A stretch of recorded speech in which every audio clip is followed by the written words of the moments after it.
Hey there, y'all. Welcome back to Joe's Classic Trucks. Appreciate y'all tuning in and watching this video. So today I'm going to show y'all how to disconnect your wiring harness that goes from the cab to your engine on my 1971 Chevy C10.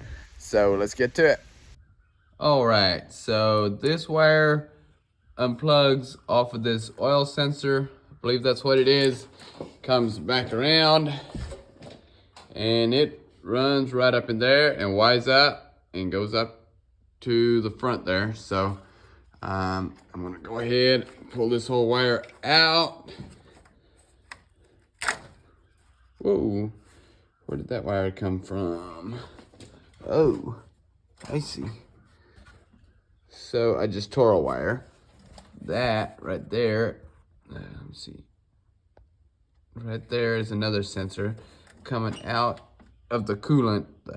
I guess that's my temperature sensor, probably right there. This is the wire that tore off of there, so it goes right into the harness right there. That's just the same wire that runs on around for this plug. See if I can weasel that one out. All right. So now, following the wire on back, there it is bolted. So then we got another wire running back here, splitting off of the main harness. It goes back down to, looks like the starter, solenoid and the starter and everything down in there.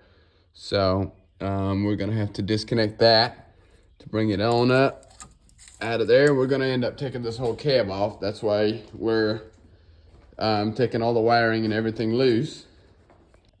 All right, so it took a 3/8 socket to get this wire clamp, harness clamp off of that bolt right there. And now we got a wire running out of there into our coil, and we're gonna have to take that one loose too. So let's see, that might be a 3/8 as well. It's a mighty big ratchet wrench to be using for this. Yep, it's a 3/8. All right, now we got that one loose. So now we got it out of the clip all the way back here in the back, and we're gonna go on down to the starter solenoid down here, and we're gonna have to take that yellow wire right there, that yellow one, and it's kind of a purple wire there that we got to take out on the other side of the solenoid there. And then let me see, it looks like there's this is actually my oil sensor down in here. I believe that one right there, and we're gonna have to take the wire loose that goes to there. All right, so I took an 11/32 socket for these wires down here by the starter solenoid. See if I can get it to focus down in there. There we go. So I got them all loose down in there. They're all loose. Actually, this oil sensor wire that goes back in there, all you got to do is just pull that one right out. So one more bracket right here. Not sure if that'll just I'm not sure if that'll unclip or not. May have to take the bolt loose back here yet for that one.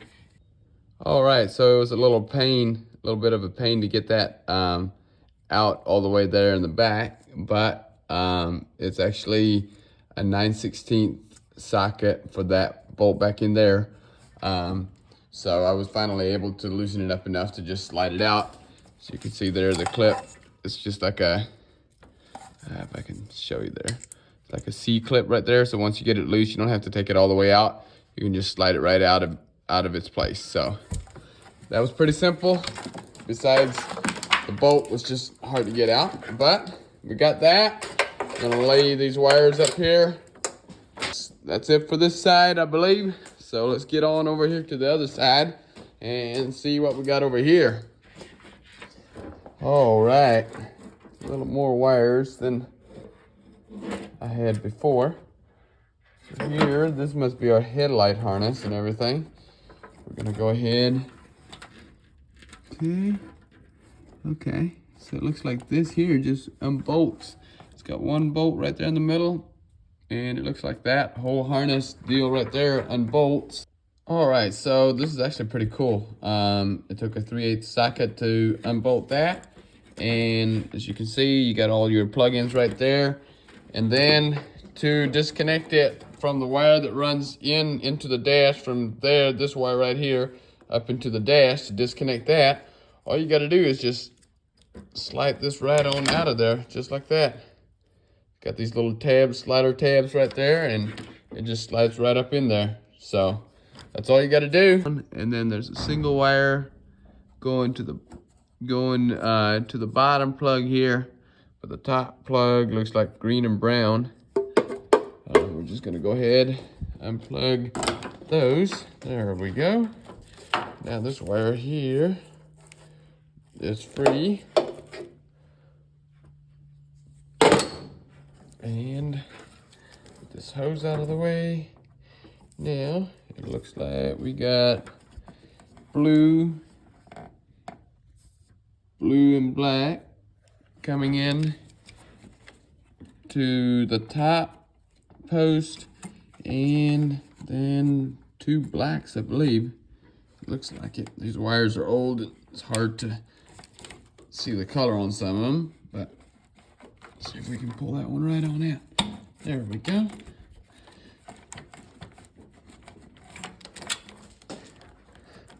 There we go. All right. Get these wires up and out of the way. All right, that's got that. All right, so here we got our brake sensor.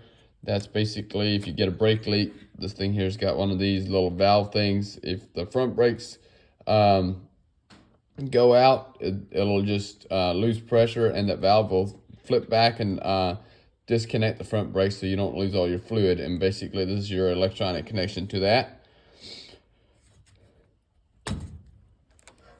And there we go. So now, what is this wire? This right here looks like something that was put in afterward.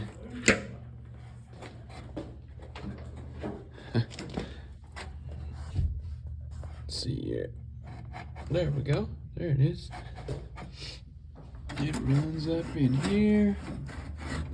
There ain't no telling where this thing goes to. Oh, right there it is. Oh, I know what that is. That's for your CB. That's a CB connection right there. But we won't need that, so you don't have to worry about putting that back in.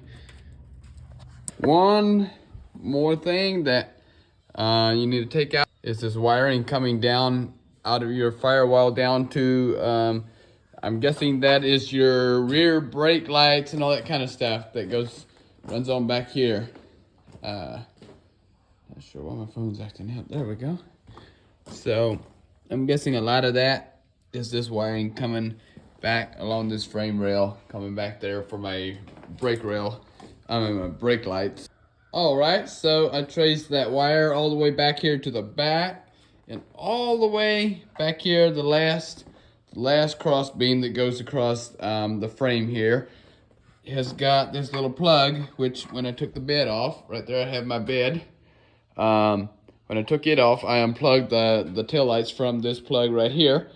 You just go ahead and push this rubber grommet through from that side to this side, and go along and make sure you take it out of all the little clips all the way along this rail until you get up to the front of the truck, and just coil it all up and put it inside. So that's all you really need to do for that.